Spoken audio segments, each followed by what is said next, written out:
मैं डॉक्टर ललित कुमार बाना। मैं ऑर्थोपेडिक सर्जन हूँ और ए टू जेड कॉलोनी में रहता हूँ, मुजफ्फरनगर में ही।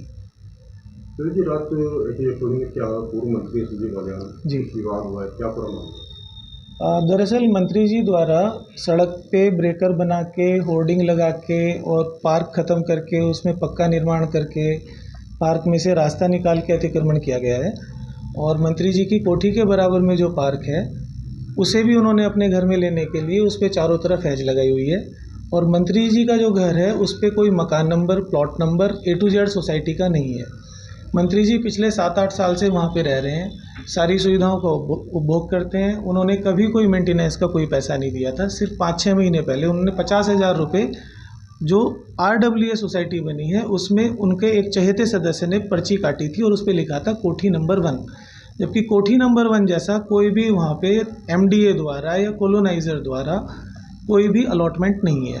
मंत्री जी का जो घर है वो पार्क में है। घर के बराबर में जो पार्क है उसमें उन्होंने अतिक्रमण करके उसके चारों तरफ हैज लगा के 10-10 फीट ऊंची उसे अपने घर में मिला हुआ है। पार्क की तरफ जो है उन्होंने अपने घर की दीवार नहीं की हुई है। इस बात को लेके शिकायत हमने पहले मुख्यमंत्री पोर्टल पे की थी कि साहब ये अतिक्रमण हो रखा है, इसके अलावा वहाँ से आने जाने को मना करते हैं और दूसरे रास्तों का इस्तेमाल करने के लिए कहते हैं।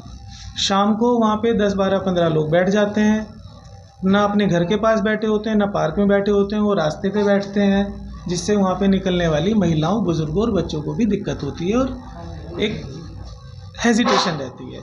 इसके अलावा मंत्री जी द्वारा क्लब के पार्क को कॉलोनी के क्लब को 7-8 साल कब्जा के उसकी ऊपर वाली मंजिल पे अपने एस्कॉर्ट्स में जो उनके लोग रहते थे और जो इनके मिलने वाले लोग आते थे उन्हें अवैध तरीके से वहाँ पे रुकवाया जाता था। ना उनकी कोई ID, ना कोई एग्रीमेंट, ना कोई किराया। उस क्लब का सारा किराया, मेंटेनेंस वो हम कॉलोनी वासी अपने मेंटेनेंस से देते रहे। उस क्लब को खाली कराने के लिए भी कहा गया तो इस बात से मंत्री जी ने हमसे रंजिश रखनी शुरू की। इस बात को लेके मेरा भाई निकल रहा था 7 फरवरी सन 2025 को, उसके साथ मार पिटाई की। मंत्री जी के छोटे भाई ने, 5-6 लोग और थे, गाड़ी में तोड़फोड़ की। इस बात की शिकायत हमने नई मंडी थाना में की, रिकॉर्डिंग दी उन्हें। मेरे भाई का मोबाइल छीन लिया गया था। मेरे भाई का मोबाइल 4-5 घंटे बाद वहाँ पे पुलिस वालों ने दिया और उस घटना के संज्ञान लेके पुलिस ने उल्टा हमारा ही शांति भंग में चालान किया, जिसकी मेरे भाई ने जमानत कराई। मेरे भाई को जो चोट लगी थी उसका मेडिकल पुलिस ने कराया था, उस मेडिकल को आज तक जांच में शामिल नहीं किया गया और हमारी FIR पे कोई कार्यवाही नहीं हुई।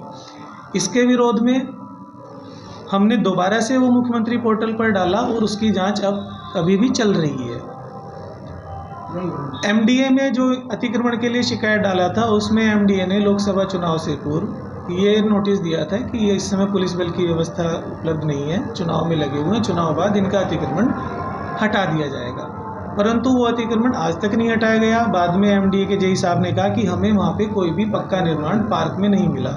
जबकि अगर आप आज भी वहाँ पे जाके रिकॉर्डिंग कराएंगे तो मंत्री जी के घर के सामने पार्क में पक्का निर्माण करके हट बनाई गई है, जिसमें कोई भी ना बांस ना फूस जो कि परमिटेड है।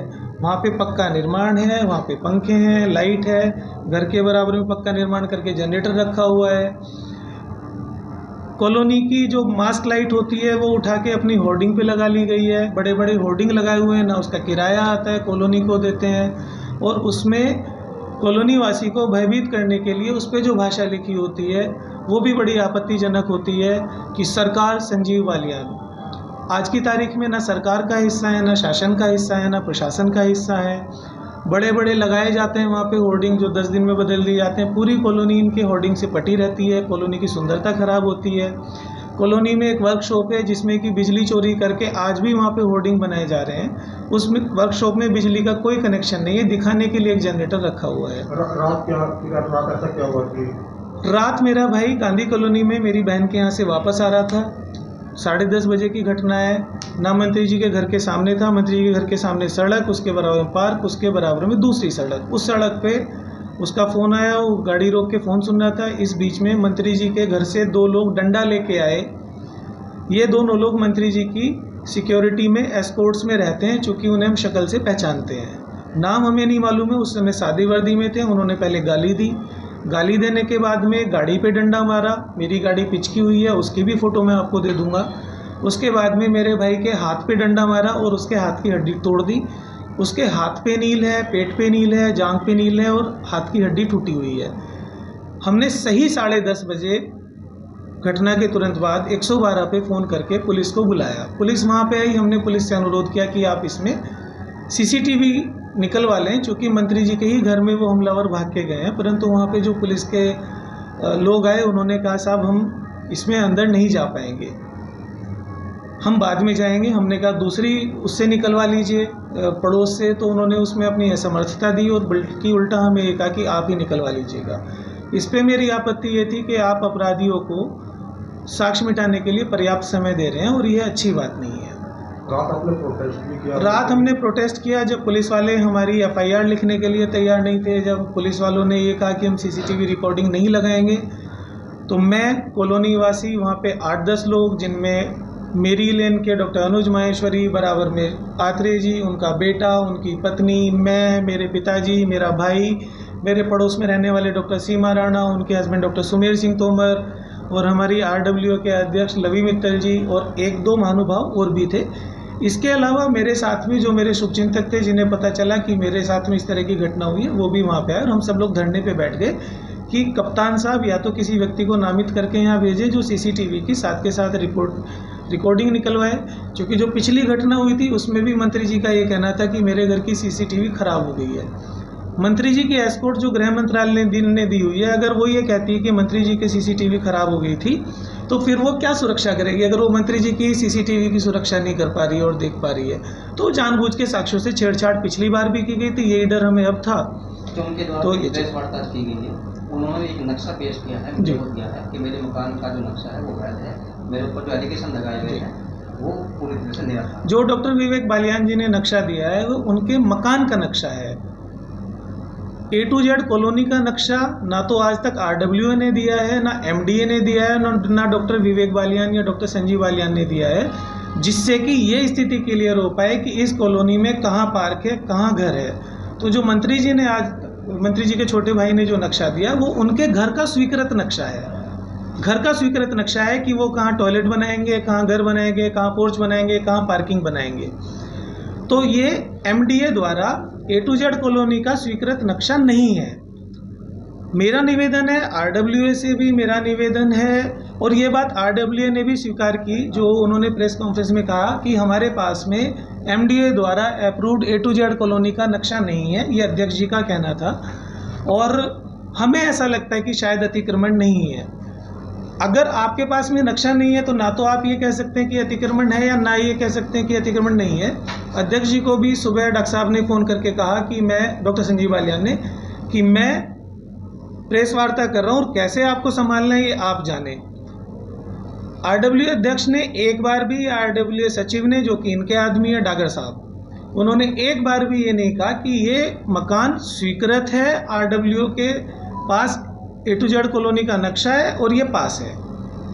MDA का भी इसमें जब हम लोगों ने पहले शिकायत की थी तो MDA वाले अधिकारियों का ये कहना था कि हमने A to Z कॉलोनी का नक्शा आज तक पास नहीं किया है।